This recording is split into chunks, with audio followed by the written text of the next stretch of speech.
오늘은 종료주일이면서 우리 두 번째 영상 예배를 드립니다. 사도신경에 성령을 믿사오며 거룩한 공예와 성도가 서로 교통하는 것과 이런 구절이 있습니다.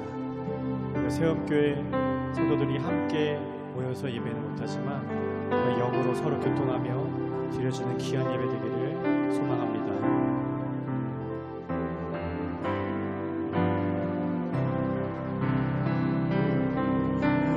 다시 만날 때까지 하나님이 함께 계셔 분계로서 인도하며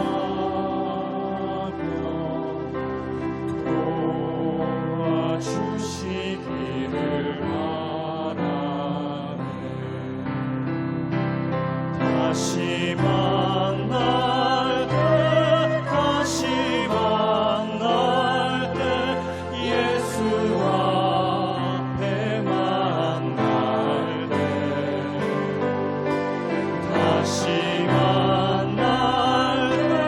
다시 만날 때 그때까지 계신 바라네.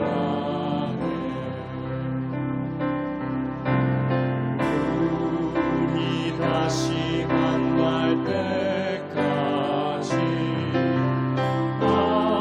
하나님이 함께 계셔 간 데마다 모하며 양식 주시기를 바라네. 다시 만날 때 예수 앞에 만날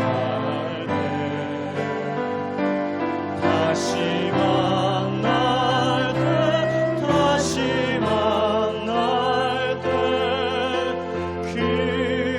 그때까지 계신 바라네.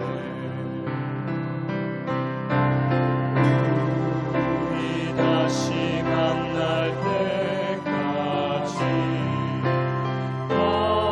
하나님이 함께 계셔 위대한 일 명쾌하고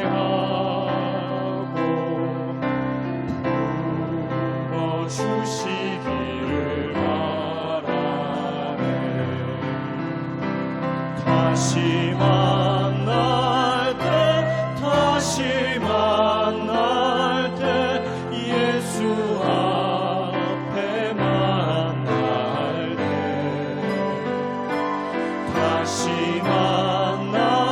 때 다시 만날 때 그때까지 계신 바라네. 우리 다시 만날 때까지 하나님이 함께 계셔 사망 권세 이기도록 지켜주시기를 바라네. 다시 만날 때 예수 앞에 만날 때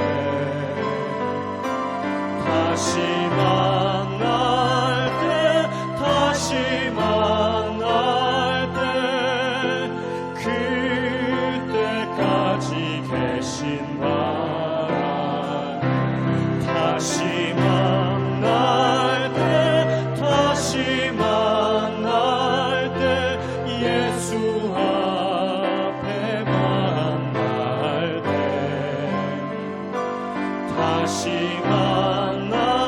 때 다시 만날 때 그때까지 계신 바라네.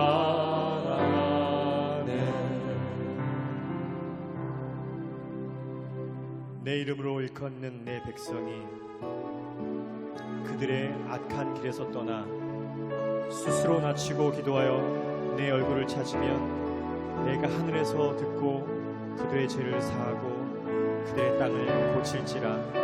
역대하 7장 14절 말씀입니다. 우리는 어려운 때를 지금 보내고 있습니다. 이럴 때일수록 우리가 더 하나님을 사모하고 하나님의 긍휼함을 바라보고 우리 죄를 회개하고 하나님이 이 땅을 고치심을 믿고 하나님이 이 땅을 정결하심을 믿고 그렇게 하나님을 신뢰하고 예배하며 나가는 저희 모든 새언 공동체 되기를 다시 한번 소망합니다. 나의 백성이 다 경비하여 내게 기도하며 나의 얼굴을 구하여서 그 악한 길 떠나며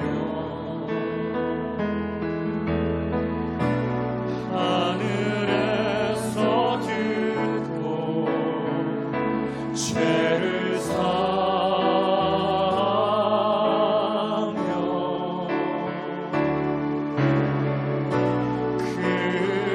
그들의 땅을 고치리라.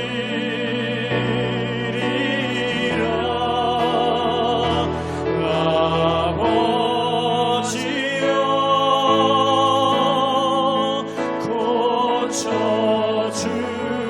고쳐주소서.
마지막으로 찬송가 263장 찬양하겠습니다.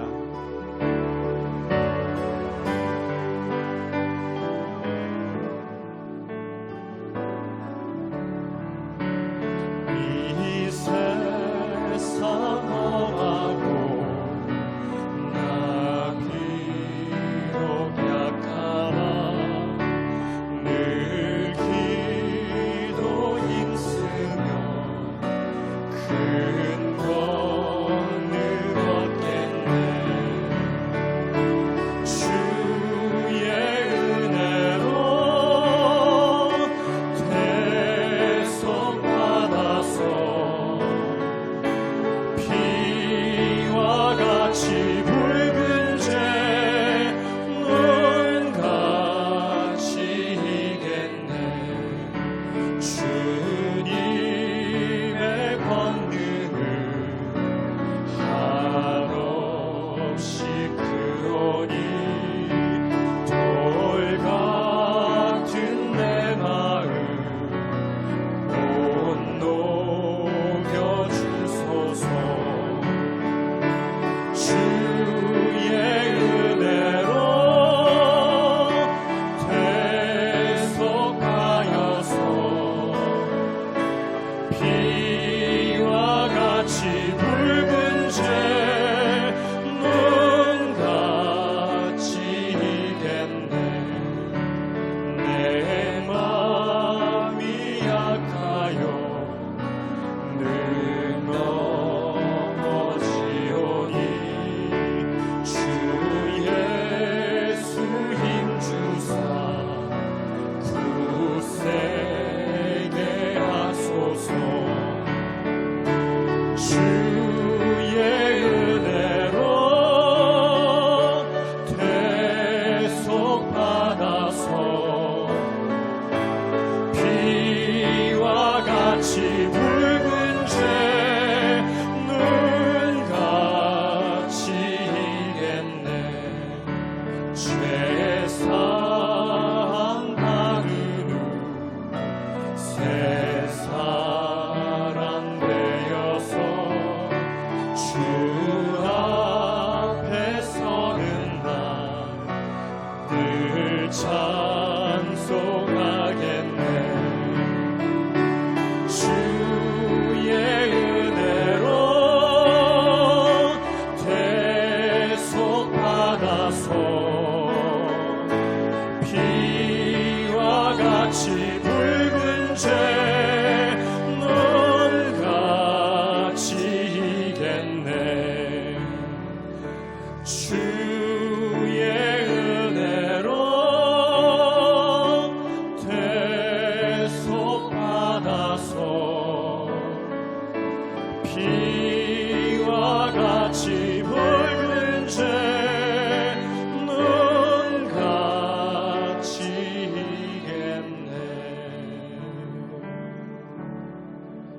이 시간에 함께 예배를 위해서 기도하기 원하며 또 이 시간 함께 이 땅을 중보하기 원하는 것은 예수 그리스도의 보혈을 이 땅에 다시 한번 흘러내기 원합니다. 우리 죄를 사하는 보혈의 능력들이 우리의 허물을 밝히시는 그 주의 보혈의 능력이, 우리 상한 몸을 치료하는 그 주의 보혈의 능력이 이 땅 가운데에, 열방과 민족 가운데에 그 땅 끝까지 주의 보혈이 임하기를 하나님을 너무 사모하는 마음으로, 예배를 간절히 사모하는 마음으로 함께 기도를 나가기도 하겠습니다. 함께 기도하겠습니다. 살아계신 아버지, 하나님의 능력이 되신 피가, 살아계신 아버지, 주님의 보혈을 되신 피가 하나님 우리를 만져주시고 이 병든 땅을 고쳐주시옵소서. 하나님 온 교회가 회개하게 도와주시고 온 믿는 자리 회개해 주시고 이 상한 땅을 우리가 하나님께 각오해 나갈 때에 이 병든 땅을 하나님 우리 병든 신앙들이 다시 한번 하면 정결케 되며 하나님 앞에 나갈 수 있도록 아버지 인도해 주시옵소서. 주의 은혜로 우리를 계속하여 주시옵소서. 우리 연약함을 아버지 하나님 붙들어 주시옵소서. 다시 한번 주를 붙들고 나가는 아버지 하나님, 우리의 믿는 자들이 될 수 있도록 역사하여 주시옵소서. 하나님, 비록 영상을 드리는 예배가 이 영성을 다 담을 수는 없지만 우리 믿는 자들이 함께 기도하며 이 땅을 위해 중보하며 무릎 꿇는 시간 될 수 있도록 하나님, 오늘 이 시간 사용하여 주시옵소서. 주님 기다립니다. 치료하시는 주님의 그 손을 기다립니다. 그 못 박히신 그 주님의 손에 다시 한번 아버지 하나님 우리가 맡겨드립니다. 임하여 주시옵소서. 감사합니다. 예수님의 이름으로 기도했습니다. 아멘.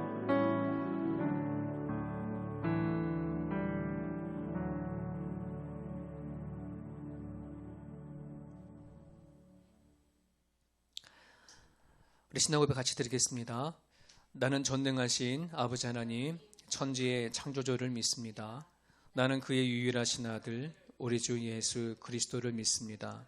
그는 성령으로 잉태되어 동정녀 마리에게서 나시고 본디오 빌라도에게 고난을 받아 십자가에 못 박혀 죽으시고 장사된 지 사흘 만에 죽은 자 가운데에서 다시 살아나셨으며 하늘에 오르시어 전능하신 아버지 하나님 우편에 앉아 계시다가 거기로부터 살아있는 자와 죽은 자를 심판하러 오십니다. 나는 성령을 믿으며 거룩한 공교회와 성도의 교제와 죄를 용서받는 것과 몸의 부활과 영생을 믿습니다. 아멘. 하나님 말씀 같이 보겠습니다. 사도행전 9장 23절에서 31절까지입니다.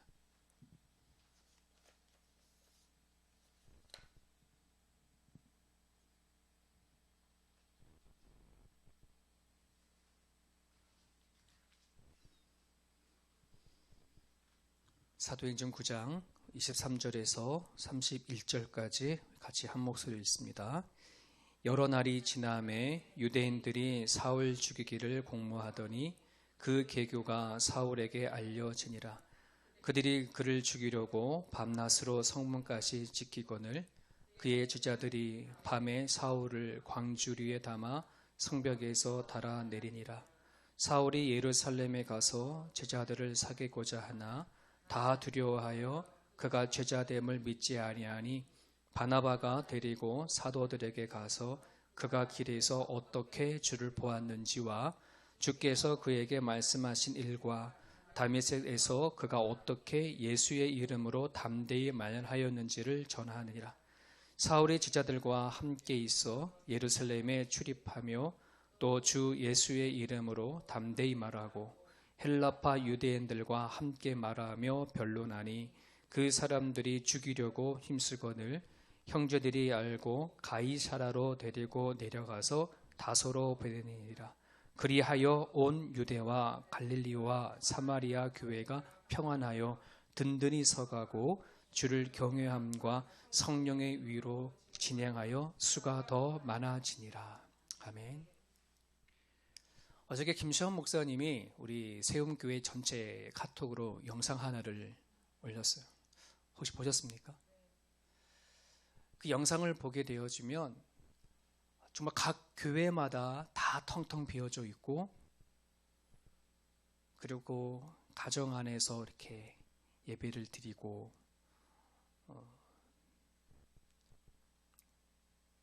각자의 살아간 삶의 그 자리에서 또 그리스도인으로서의 모습을 드러낸 장면들이 그 영상에 담겨져 있었습니다. 그 영상을 보고 참 많이 울었어요. 한편으로는 정말 하나님이 오늘 이 시대에 우리가 형식적이고 외형적인 그런 예배를 하나님이 이제 더 이상 보기 싫어서 우리로 하여금 가정으로 다 내보내지 않았나 하는 그런 생각을 또 많이 갖게 되어줬고, 정말 이제는 가정 안에서 예배가 살아나야 되겠구나. 이제 가정 안에서 기도와 찬양이 이제는 회복되어져야 되겠구나 하는 그런 생각을 하게 되어졌습니다. 어떻게 보면 많은 사람들은 지금 이 시기를 교회 위기다라고 얘기를 하는데, 정말 과연 교회가 위기일까 하는 생각을 해보게 되죠. 나는 도리어 이 위기가 우리로 하여금 좀 단단하게 세워가는 기회가 아닌가 하는 생각을 해보게 되어집니다. 기독교의 역사상 항상 그래왔어요. 교회가 위기가 닥쳤을 때 그때 더 교회는 단단하게 뿌리를 더 내렸고 더 든든히 서간 것을 보게 되어지거든요. 그런 과정 가운데 저나 우리 세움교회 성도들이 이 위기 가운데, 어려움 가운데 더 강해지고 더 빛나고 더 소망되어지기를 간절히 바랍니다. 여기 동의하신 분들은 영상 보시고 바로 밑에 아멘 댓글 해주시기 바랍니다. 오늘 성경은 31절에 이런 말씀을 하고 있어요. 그리하여 온 유대와 사마리아와 갈릴리와 사마리아 교회가 평안하여 든든히 서가고 주를 경외함과 성령의 위로를 진행하여 수가 더 많아지니라. 이 말씀 안에는 교회가 성장하는 비결을 지금 얘기를 하고 있어요. 교회의 수가 점점 많아졌더라, 교회가 성장했더라 하는 건데 뭐가 있었냐 그러면 교회 안에 평안함이 있었고, 그리고 주를 경외하는 것, 예배가 있었고, 그리고 성령의 위로가 있었다. 여러분, 이것은 너무나 중요한 메시지예요.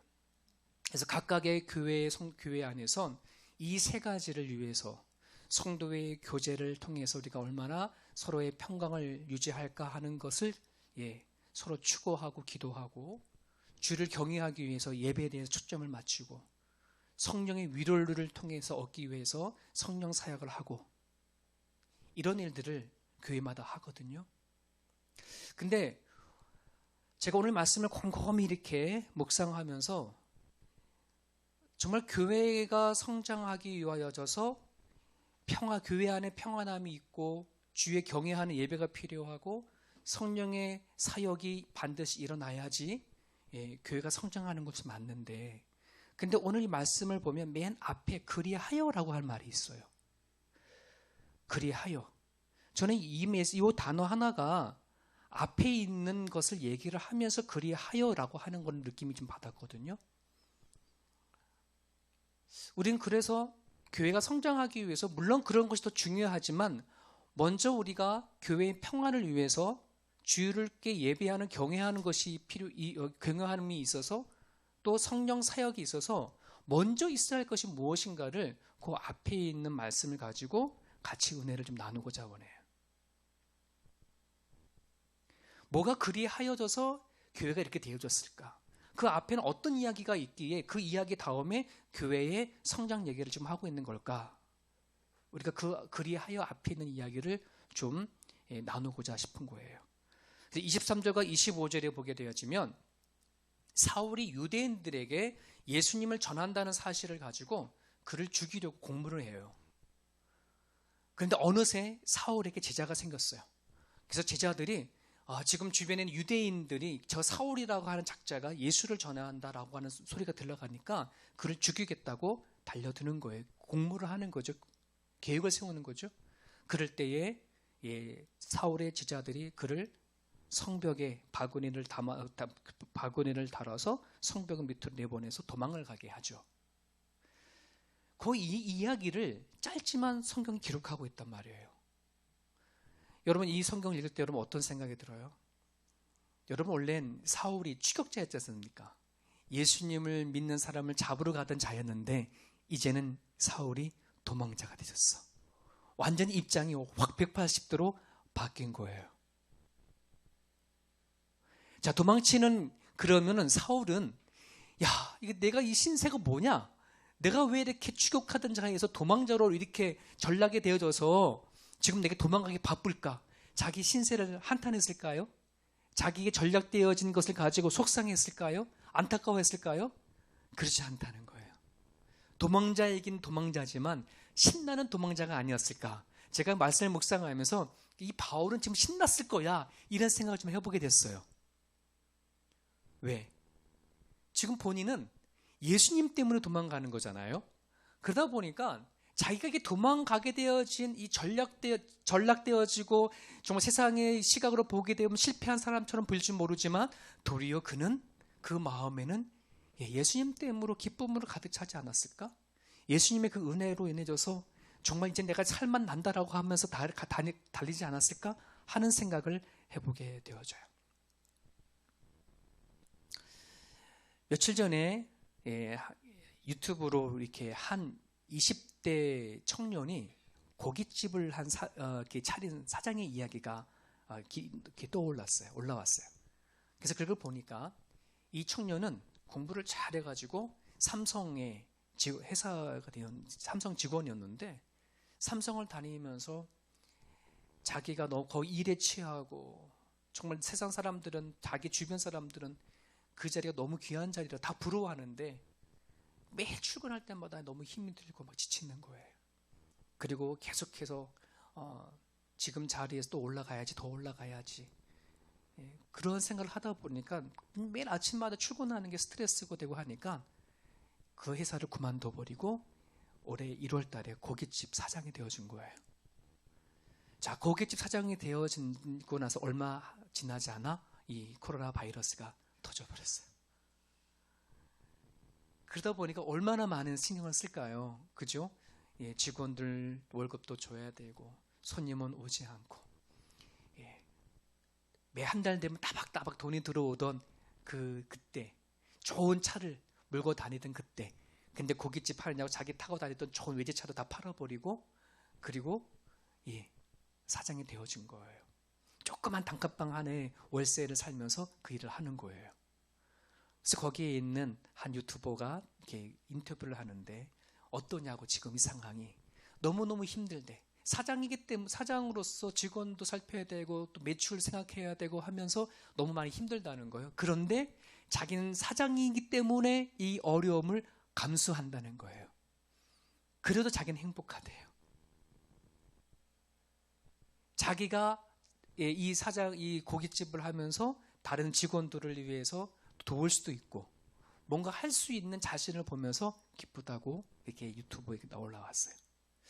야, 그냥 한 삼성의 한 직원으로 살다가 고깃집 사장이 되어진 것, 그 자체만으로도 자기의 앞길이 이제는 뭔가 생겼다라고 즐겁게 살아가는데, 여러분, 우리는 예수님을 만나고 하나님을 만나서 고깃집 사장님 정도가 된 게 아니잖아요. 그렇지 않습니까? 하나님의 택한, 하나님의 자녀가 되어졌는데, 우리는 이것에 대한 감동, 이것에 대한 것이 얼마나 큰 축복인지 평상시 별로 이렇게 누리지 못하고 살아간다는 것이에요. 바울은 그걸 깨달았어요. 자기가 그 전에 어떤 존재로 지내다가 예수님을 만나서 어떤 존재가 되어진지를 거기 안에서 발견하다 보니까 지금 도망을 치는 것조차도 자기한테 뭐예요? 마음에는 기쁨이 있었던 거 아닌가 하는 그런 생각을 해보게 되어져요. 여러분, 오늘 우리들에게 정말 예수님 때문에 내가 180도 변했나? 나에게 그 예수님의 그만한 가치가 있는가? 나를 부르시고 선택하고 믿음을 주신 그 예수님이 내 안에 좀 어마어마한 큰 존재로 와 닿는가 하는, 그것이 우리들에게 있어져야 돼요. 이것이 먼저예요. 교회 안에 평안을 이루고 교회 안에 주를 경외하는 것이 있기 전에, 또 성령의 위로가 있기 전에, 내가 예수님을 처음 받아들였을 때에 과연 나는, 믿음 있는 나는, 예수님을 믿는 나는 정말 그러한 자부심이 있는가? 예수님이 나에게 그런 존재인가? 하는 그런 생각을 해봐야 되는 거예요. 빵만으로 살 수 없다는 이효령 교수님의 그 책 안에 이런 이야기가 나와요. 유엔에서 가난한 사람들에게는 떡이 필요하다, 가난한 사람들에게는 먹을 것이 필요하다라고 하는 걸 전제를 해서 그 사람을 도왔는데, 그 나라를 도왔는데 이게 실패가 되어졌어요. 왜 실패가 되어졌냐 그러면, 사람들에게 먹을 것을 주기 위해서 돈을 주고 이렇게 하게 되어지면 사람들이 그거를 가지고 밥을 사는데, 빵을 사는데 다 투자하지 아니하고 그걸 모아놨다가 텔레비전 같은 걸 사는 거야. 그 가난한 사람들에게 더 많은 먹을 거를 제공하기 위해서 쌀값을 딱 내려버리면 쌀을 많이 살 줄 알았는데 쌀을 사지 않고 그거 모아가지고 다른 거를 장만한다는 것이지. 아, 사람은 이게 떡만으로 살아가는 게 아니구나, 먹는 거로만 살아가는 것이 아니구나. 더 나는 나름대로의 갈급함이 있구나 한다는 것이에요. 가난한 나라를 이렇게 가면은 그 사람들이 먹을 것을 때문에 되게 힘들어하는 것 같이 모르지만 먹을 거가 없음에도 불구하고 가정 안에 텔레비전 다 있고 심지어 가정 안에 스마트폰도 있고 그렇다는 거죠. 왜 그럴까요? 우리 인간은 단지 먹는 거로만 살아가는 존재가 아니라는 거예요. 그래서 그 책의 이어령 교수님은 뭐라 얘기하냐면 육체의 배고픔보다 더 큰 배고픔이 있는데 그게 우리의 정신적인 것고 영적인 것이라고 이렇게 얘기를 하고 있어요. 여러분, 내가 예수님을 만난다고 한다는 것은 단지 내가 이 세상 살아가는데 문제 해결만 되어진 것에 대한 문제가 아니라 내 안의 영적인 부분들, 정신적인 이 부분들을 해결한 것에 대한 것이 얼마나 큰지 모르거든요. 여러분, 지금 우리가 이 안 좋은 경기 속에서 우리는 얼마나 많은 타격을 입고 살아가는 게 힘들어요. 그죠? 하지만 이것은 내 어떻게 살아가는데 어려움이 있을 줄 모르겠지만 내 정신적인 영적인 것까지 흔들어 버리면 안 된다는 말이에요. 예수 그리스도 안에 내 영적인 부분들은 채워져 가야지 돼요. 예수님께서 40일 금식을 했었을 때에 사단이 와서 돌 가지고 떡을 해 먹어라. 그만한 능력이 예수님께서는 있으셨어요. 그럼에도 불구하고 돌을 떡으로 해 먹지 않았단 말이에요. 왜? 예수님은 아셨거든요. 내 육신의 배고픔보다 더 큰 배고픔은 영적인 것이라는 것을 알았기 때문에 그 유혹에 넘어가지 않아요. 하지만 세상 사람들은 자기가 가지고 있는 모든 지혜와 능력을 가지고 돌을 가지고 떡을 해 먹으려고 모든 걸 다 투자하는 거예요. 그게 살 길이라고 투자하고 살아가는 거예요.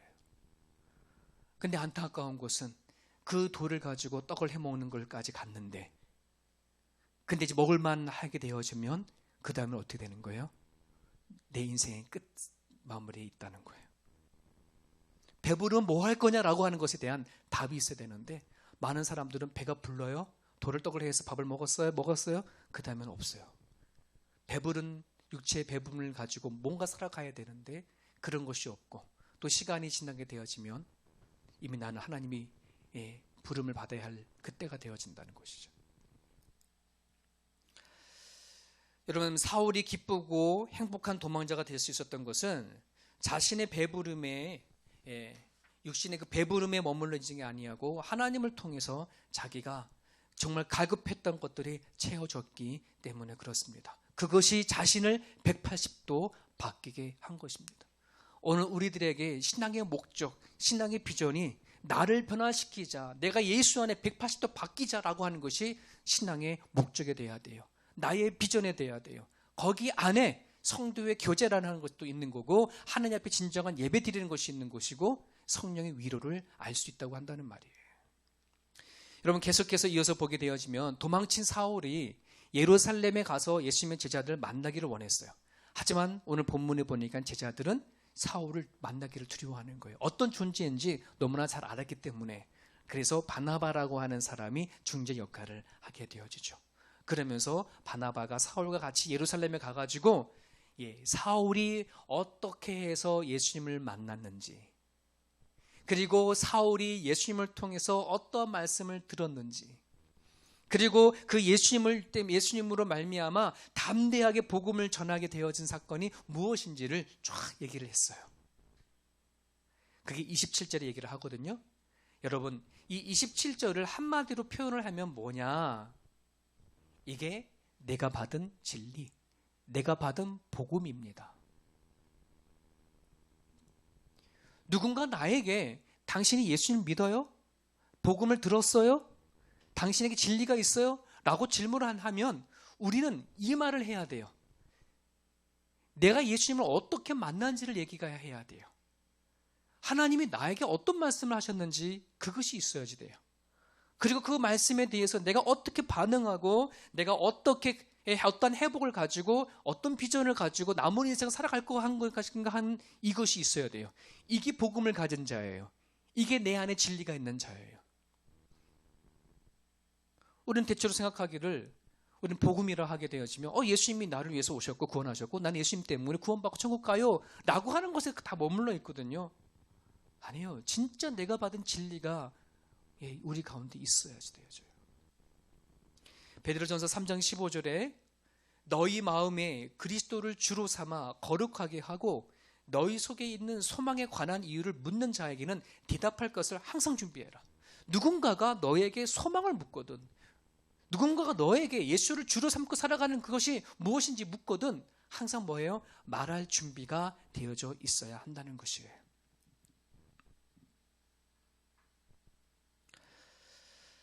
여러분이 정말 예수님이 이 시대에 여러분의 소망이십니까?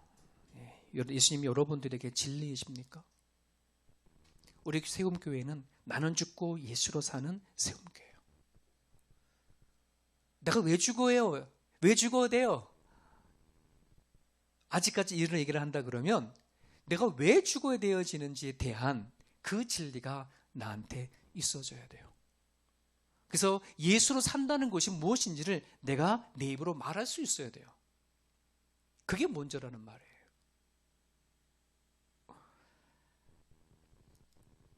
오늘 이 시대에 전 세계적으로 위기가 닥쳤습니다. 많은 사람들은 정말 걱정하고 두려워하고 하루하루를 또 살아가고 있는 그런 실정이 있죠. 그러나 정말 우리가 두려워하는 것이 과연 전염병인가요? 정말 지금 이 시대 우리가 두려워하는 것이 경제의 위기인가요? 성경은 그렇게 말하지 않아요. 사람이 정말 두려워하는 진짜 그 원인은, 그 본질은 전염병도 경제 위기도 아닌 세상에서 일어나는 어떤 재난과 환경이 아닌 하나님과 멀어졌기 때문이다 라고 성경은 끊임없이 우리에게 얘기를 하고 있어요. 여러분, 아담과 하와가 선악과를 따먹었을 때에 그들에게 제일 먼저 나타낸 반응이 뭐냐면 하나님을 두려워한 거예요. 하나님과 멀어진 것에 대한 두려움인 거예요. 그 두려움이 마음속으로 밀려 들어오니까 하나님이 아담과 하와에게 허락했던 그 세상의 모든 좋은 것들이 다 뭐가 왔더라? 두려움이 오더라.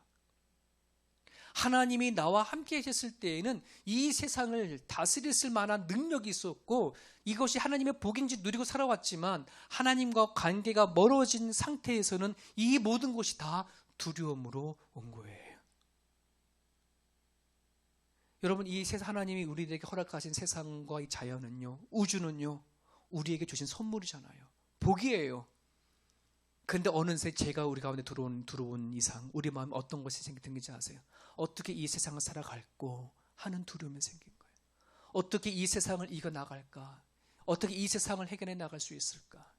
이 세상에서 내한테 주신 것을 내가 날 빼앗기면 어떨까? 라고 하는 두려움으로 가득 차게 되어져 버렸어요. 정말 이 세상에 정말 살아가는 것에 대한 두려움은 전염병이 아닌 내 마음이 하나님과 점점 멀어진 것에 대한 두려움이 가장 크다는 사실을 우리는 기억을 할 수 있어야 돼요. 창세기 3장 안에는 하나님께서 우리를 지으셨을 때에 하나님을 의지하고 살아가도록 그렇게 지었음을 성경은 얘기를 하고 있어요. 우리가 하나님을 의지해 나갈 때에 하나님이 주신 이 세상이 정말 복이 되어지는 거예요. 그렇지 않을 때는 이 세상은 나로 하여금 허물을 주고 이 세상은 나로 하여금 낙심하게 만들기도 하고 삶의 목적과 의미를 사라지게 만드는 일들이 너무나 많이 있죠. 오늘날 이 시대의 많은 사람들은 이 전염병 앞에 내가 지금까지 누렸던 것을 다 잃어버리면 어떡할까? 내가 지금까지 붙잡았던 것이 놓쳐져 버리면 어떡할까? 하는 것에 대한 두려움이 너무나 많아요. 그것이 너무나 좀 부끄러운 모습으로 막 지금 나타나고 있는 거잖아요, 세계적으로요. 진짜 두려운 것은 나와 하나님이 멀어지는 것에 대해서 두려워할 줄 아는 저와 여러분의 모습이 되었으면 좋겠어요. 그런데 여러분, 성경에 보세요. 로마서 8장 15절에 보면 너희는 다시 무서워하는 종의 영을 받지 아니하고 양자의 영을 받았으므로 우리가 아빠 아버지라 부르짖느니라. 여기에 인생이 확 바꿔줘 버리는 거예요. 그렇구나, 내가 하나님이 멀리 떨어져 있을 때 살았을 때 두려웠던 것이지만 이 두려움은 내 안에 종의 영을 가졌을 때는 두려웠었구나. 하지만 내 안에 양자의 영, 하나님이 아들 삼아주셨고 딸로 삼아주셨던 그 영이 내 안에 존재하는 한 하나님은 내 아버지가 되는 거예요. 그로 인해서 우리는 이 세상에 대해서 담대하게 살아나갈 수가 있어요. 내 하나님이 그걸 책임져 주겠다고 한다는 거예요. 바울은 그것에 대한 확신이, 그것에 대한 믿음이 너무나도 확실했어요. 너무 자신감을 있었어요.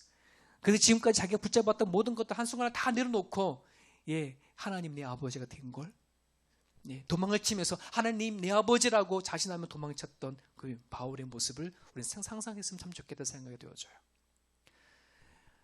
사후세계를 연구를 하고 사람을 죽은 이후에 어떤 현상이 나타나는가를 연구하는 사람이 있어요. 근데 그 사람이 죽을 때에 오는 고통을 쪼갰는데 4가지 고통이 있다 그래요.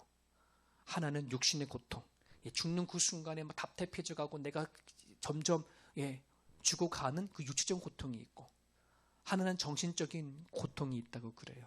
이 정신적인 고통이라고 한다는 것은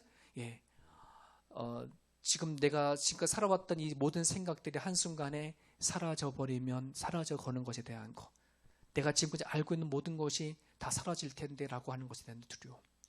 또 하나는 사회적인 두려움, 사랑했던 사람들과 헤어질 것에 대한 두려움을 갖는다고 그러고요. 또 하나는 영혼에 대한 두려움, 영적인 두려움. 내가 죽으면 내 영혼이 정말 존재한다 그러면 영혼이 어디 갈까 하는 것에 대한 두려움인데, 그것을 연구했던 사람, 과학자들은요, 모든 것 중에 가장 두려운 게 영적인 두려움이라 그래요. 육체적인 고통은 죽으면 끝나는 거고, 정신적인 것이나 사회적인 죽으면 끝나지, 영적인 것은 죽어도 존재하는 고통이기 때문에. 근데 하나님은 어떤 하나님이에요? 네가 혼자 왔고 혼자 가야 하는 죽음까지도 나와 동행해 주시겠다고 약속하신 하나님이 우리 하나님이에요. 내가 이 땅에 살아갈 때 내 하나님이 되어주시겠다는 하셨던 하나님이 죽음조차도 그 이후에도 우리의 하나님이 되어주셔서 내 아버지가 되어주셔서 동행하시겠다고 약속하신 것이니, 여러분 이 세상에서요 우리가 지금 불어닥치는 이것은 아무것도 아니에요. 하나님을 내 아버지로 삼을 수만 있다면. 여러분 우리 교회가 눈에 보이지 않은 가정 가운데 서로 각자 가정에서 예배를 드려지지만, 그럼에도 불구하고 우리 교회가 든든히 성장하게 하시려고 한다면 이제 가정 안에서 이제 여러분들이 기도의 방향들이, 하나님 나를 변화시켜 주십시오, 진리 안에서 180도 바뀌어진 인생을 살아가게 해주십시오라고 하는 그 믿음의 비전이 생길 수 있으면 좋겠고요. 그리고 우리 안에 하나님으로부터 받은 진리가 나 안에 정말 있는가, 이거를 점검해 봐서 내가 받은 복음을 가지고, 내가 받은 진리를 가지고 이 어려운 이 시대 속에 하나님의 내 아버지임을 정확하게 바라보고 살아갈 수 있는 저와 여러분의 모습이 되어졌으면 좋겠습니다. 그리할 때에 여러분 교회 안에는 평안함이 있고요, 주를 경외하는 그 예배가 존재하고, 그리고 성령의 위로가 우리 가운데 충만히 일어날 줄 믿습니다. 우리 같이 한번 기도하겠습니다. 주신 말씀 붙잡고 이 시간 여러분 기도했으면 좋겠습니다. 우리 주 예수님께서는 길이요 진리요 생명이 되어주십니다. 모든 고통에서 해방시키신 분이 예수님입니다. 그 예수님이 우리의 아버지가 되어주시겠다고, 우리 하나님이 되어주시겠다고 약속해 주셨습니다. 이 시간 여러분들 기도할 때에 하나님 이제 말씀 안에 내가 변화되어지기를 소망합니다. 이제 지금까지 끌려왔던 신앙이었다면 이제 정말 하나님 주님 안에서 바뀌고 달라져서 내 삶이 하나님 앞에 쓰임받을 수 있고 들림받을 수 있는 그런 존재가 되기를 원합니다. 기도해 주길 바랍니다. 내가 받은 진리를 많은 사람들에게 전할 수 있도록, 누군가 나에게 너가 예수님을 어떻게 믿냐, 그 예수님 내가 어떤 존재냐라고 물어봤을 때에 나에겐 참된 진리인 것을 고백할 수 있는 그런 존재가 될 수 있게 해달라고 이 시간을 같이 한번 기도했으면 좋겠습니다.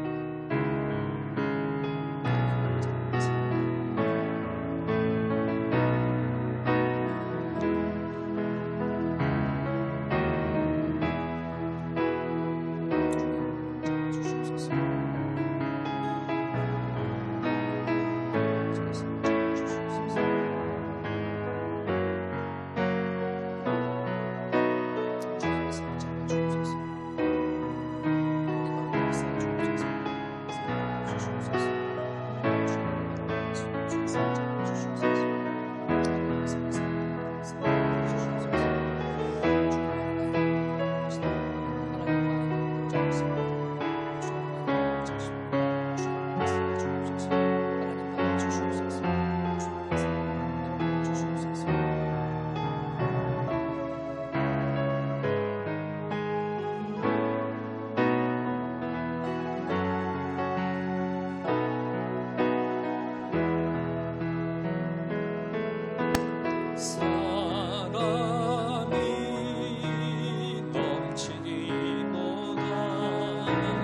사랑이 넘치는 교회 섬김을 원하기보다 성님의 기쁨 알아가는 교회 세상이 주목하기보다 주님을 주목하는 교회 화려한 겉모습보다 중심이 주를 향한 교회 주님이 피로 사신 아름다운 교회 서로 사랑함으로 하나 되는 교회 주님이 머리 되신 거룩한 교회 우리 함께 만들어가요 내 작은 생각 내 작은 생각보다도 하나 되네 소중한 교회 세상에 알려지기보다 서로가 서로 깊이 아는 교회 주님이 피로 사신 아름다운 교회 서로 사랑함으로 하나 되는 교회 주님이 머리 되신 거룩한 교회 우리 함께 만들어가 주님이 피로 사신 주님이 피로 사신 아름다운 교회 서로 사랑함으로 하나 되는 교회 주님이 머리 되신 거룩한 교회 우리 함께 만들어가요 살아계신 하나님, 주님의 피로 사신 이 아름다운 교회를 좀 기억하여 주시옵소서. 비록 저희들이 이 세상에 퍼져가는 전염병으로 인하여 같이 한 곳에 모여 예배하지 못하지만 이제 저희들이 뿔뿔이 흩어져서 가정 안에서 예배합니다. 가정 안에서 기도합니다. 가정 안에서 주님의 말씀을 사모하며 듣습니다. 주님, 이 어려운 이 시기에 교회가 연약해져가는 것이 아니라 도리어 그럼에도 불구하고 더 든든히 세워져 갈 수 있는 교회가 되어가게 하여 주시옵소서. 각자가 살아간 삶의 그 자리에 하나님의 말씀으로 진정한 변화가 일어날 수 있게 하여 주옵소서. 내가 받은 진리가, 내가 받은 복음이 어떠한 것인지 하나님 분명히 알고 살아갈 수 있도록 인도하여 주셔서 하나님, 이 환경과 이 여건 속에 우리가 하나님 흔들리지 않게 하여 주시옵시고, 내 아버지여, 내 하나님이신 우리 하나님을 든든히 붙잡고 살아나갈 수만 있도록 주님 붙잡아 주시옵소서.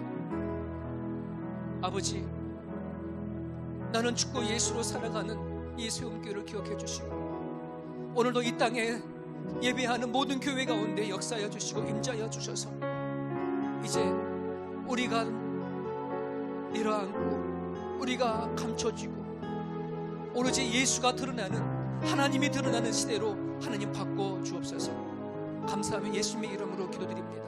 아멘.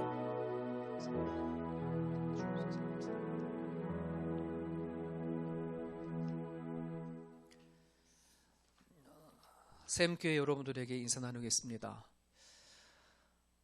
각각의 지역에서 다 계시고 또 예배드리기 때문에 다 일일이 다 인사드리지 못하지만 영상으로만 서로 인사 나누기를 원합니다. 샬롬. 네, 샬롬. 네. 각자 여러분 예배 드려질 때에 말씀드렸던 것처럼 정말 진정한 예배가 되어줄 수 있도록 가정에서 드린 예배일수록 더 은혜가 되어줄 수가 있어요. 그러니까 아버지 또 어머님 또 혼자 드릴 때에도 그 기도가 대충 하고 많은 기도가 아닌 진심으로 드려지는 그런 기도가 되었으면 좋겠습니다. 이번 주가 고난주가 아닌 거 혹시 아시죠? 그러니까 늘 교회가 정상적으로 돌아갔다 그러면 고난 주간에 우리 성금요 예배를 드려줘야 되는데 지금 그러지 못하는 상황이 있으니까 한 주간 여러분들이 살아간 삶의 그 자리에서 우리 위해서 십자가 못 박혀 돌아가신 주님을 생각하시고 묵상하시고 또 그렇게 살아갈 수 있는 한 주가 되셨으면 좋겠습니다. 다음 주는 부활절인데 아마 지금까지 우리가 살아왔던 그 시간 속 안에 가장 슬픈 그런 부활절이 아닌가. 좀 같이 모여서 기뻐하고 해야 할 그 자리가 좀 너무나 가슴 아픈 날이 아닌가 생각이 되어져요. 그럼에도 불구하고 우리가 그 부활절을 함께 나누고 싶으면 좋겠다는 생각을 좀 가졌어요. 그래서 어젯밤에 잠이 안 들어서 어떻게 하면 이 부활절을 함께 나눌 수 있을까를 생각하다가 여러분 그 스마트폰들 다 갖고 계시잖아요. 그죠? 가족들끼리 모여가지고 그 스마트폰을 가지고 찍어주세요. 동영상을 아주 간단하게 10초짜리로 주님이 오신 부활을 축하합니다.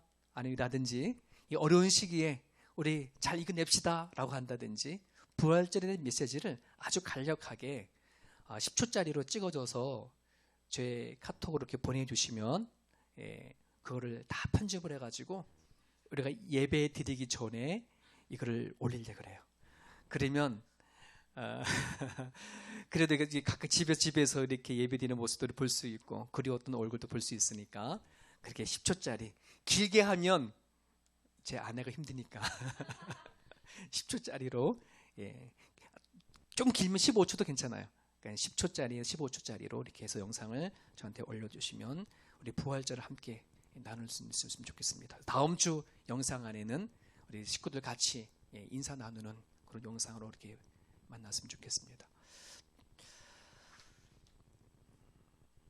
우리 다 함께 자리에서 그 자리에서 다 같이 일어나셔서 우리 서로를 위해서 안 보이는 우리 세움교회 성도를 향해서 그리고 같이 예배드린 가족을 위해서 축복성 같이 드리고 기도가 마치겠습니다.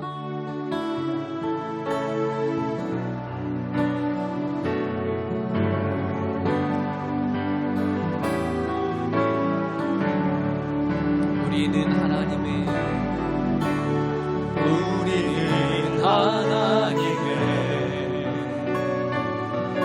언약 안에 있는 축복의 통로 우리를 통하여서 이 열방이 주께 예화오게 되리 우리는 하나님의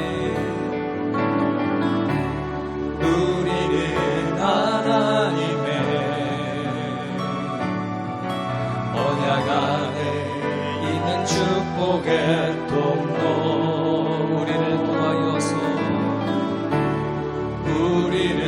통하여서 열방이 주께 예배하게 되리. 하나님 아버지, 저들의 예배를 받아주셔서 감사드립니다. 어려운 시기에 살아가고 있습니다. 각자의 가정을 살펴주십시오. 우리 자녀들을 붙잡아 주십시오. 우리의 일터를 붙잡아 주십시오. 우리 하나님 되어주시고 우리 아버지 되어주시오니 주께 피하는 자마다 하나님을 반석을 삼고 피난처를 삼는 사람마다 우리 여호와 하나님 아버지 지켜주시고 보호하여 주옵소서. 때에 따라 돕는 하나님의 손길이 끊어지지 않게 해주시고 살아가는 삶의 현장들마다 하나님이 함께하시고 역사하심을 이야기할 수 있는 간증거리로 하나님 채워주시옵소서. 참 어렵습니다. 하지만 아버지 하나님, 주께서는 이 모든 형편을 다 아시오니 하나님 일하여 주셔서 평상시에 보지 못했던 우리 하나님, 이 어려운 시기에 모두가 다 주를 바라보게 하여 주시옵소서. 오늘도 기꺼이 하나님께 드려지는 예물을 주님 기쁨으로 받아 주시옵소서. 살아계신 예수 그리스도 이름으로 감사하며 기도합니다. 이제는 우리 주 예수 그리스도의 은혜와 하나님 아버지의 그 크신 사랑하심과 우리와 동행해 주셔서 우리를 말할 수 없는 마음을 가지고 우리를 위하여 기도해 주시는 성령님의 감화 감동 역사, 그 충만하심이 이 어려운 시기에도 불구하고 각자의 가정 안에서 드려지는 그 예배와 그 믿음과 그 신앙으로 이 세움교회가 더 앞으로 든든히 세워져 가기를 소망하며 또 기도하는 하나님의 백성들 머리 위에 이제부터 영원토록 함께 하시옵기를 간절히 축원합나이다. 아멘.